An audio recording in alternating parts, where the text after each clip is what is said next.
Hi everybody, it's Max J. Miller, co-author with Robert Hollis of the upcoming How Is That Working? And before we began working on this book, I had almost completed another book called How Do You Know That? And How Do You Know That is a look at how stories affect our lives and shape our lives. And in particular, I give a lot of consideration to a particular type of story, the hero story, as you've heard me talk about in the past. And I'd like to, over the next few days, just read to you the introduction, which is sort of my thesis statement about this idea of stories affecting and shaping our lives. So I'm just going to read it in segments to you, and I hope you'll appreciate it, and thanks for tuning in. So this introduction has a title. It's called New Paths Out of Our Storied Past.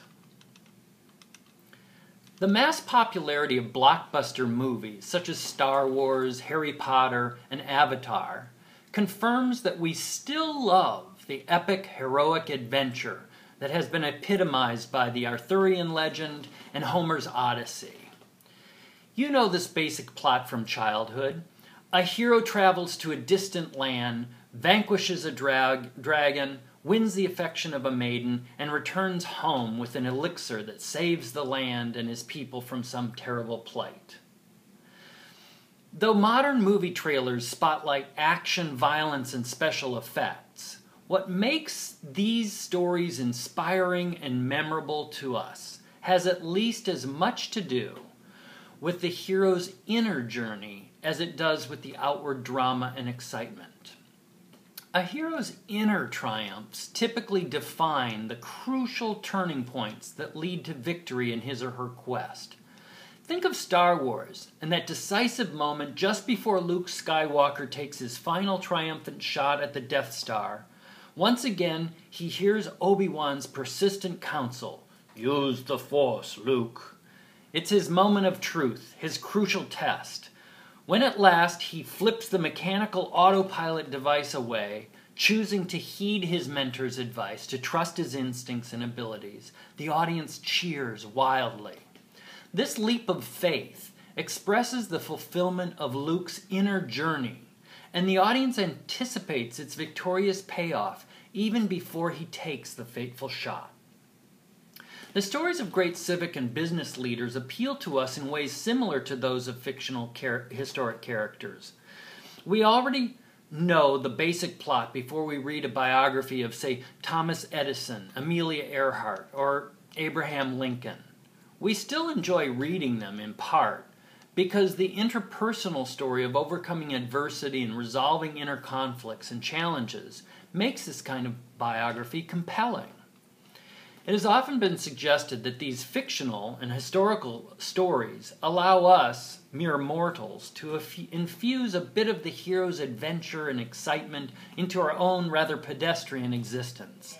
Bud Wilkinson, University of Oklahoma's legendary football coach, made a similar observation about our enthusiasm for our modern-day athletic heroes, describing a football game as 50,000 people who are in desperate need of exercise, sitting and watching 22 guys who are in desperate need of rest.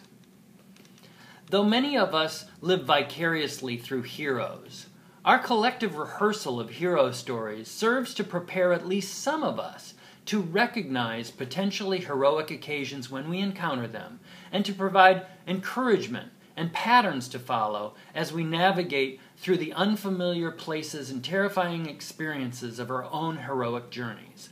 One memorable hero's tale may embolden us to persevere on our own quest in the face of apparently impossible odds.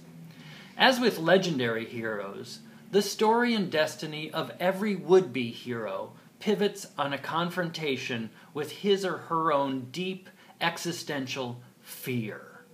No hero worth her salt has vanquished a dragon without first wrestling with a primal insecurity that her abilities, resources, and character might not be sufficient to vanquish the beast.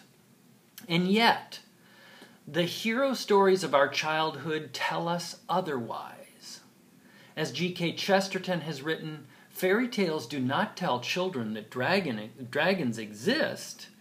Children already know that dragons exist. Fairy tales tell children that dragons can be beaten. I'm going to leave it right there. I'll pick up tomorrow with another section from this introduction. I hope you'll tune in and hear the whole thing. I'm excited to share this with you. Interact with me, ask questions. I look forward to that. Bye-bye for now.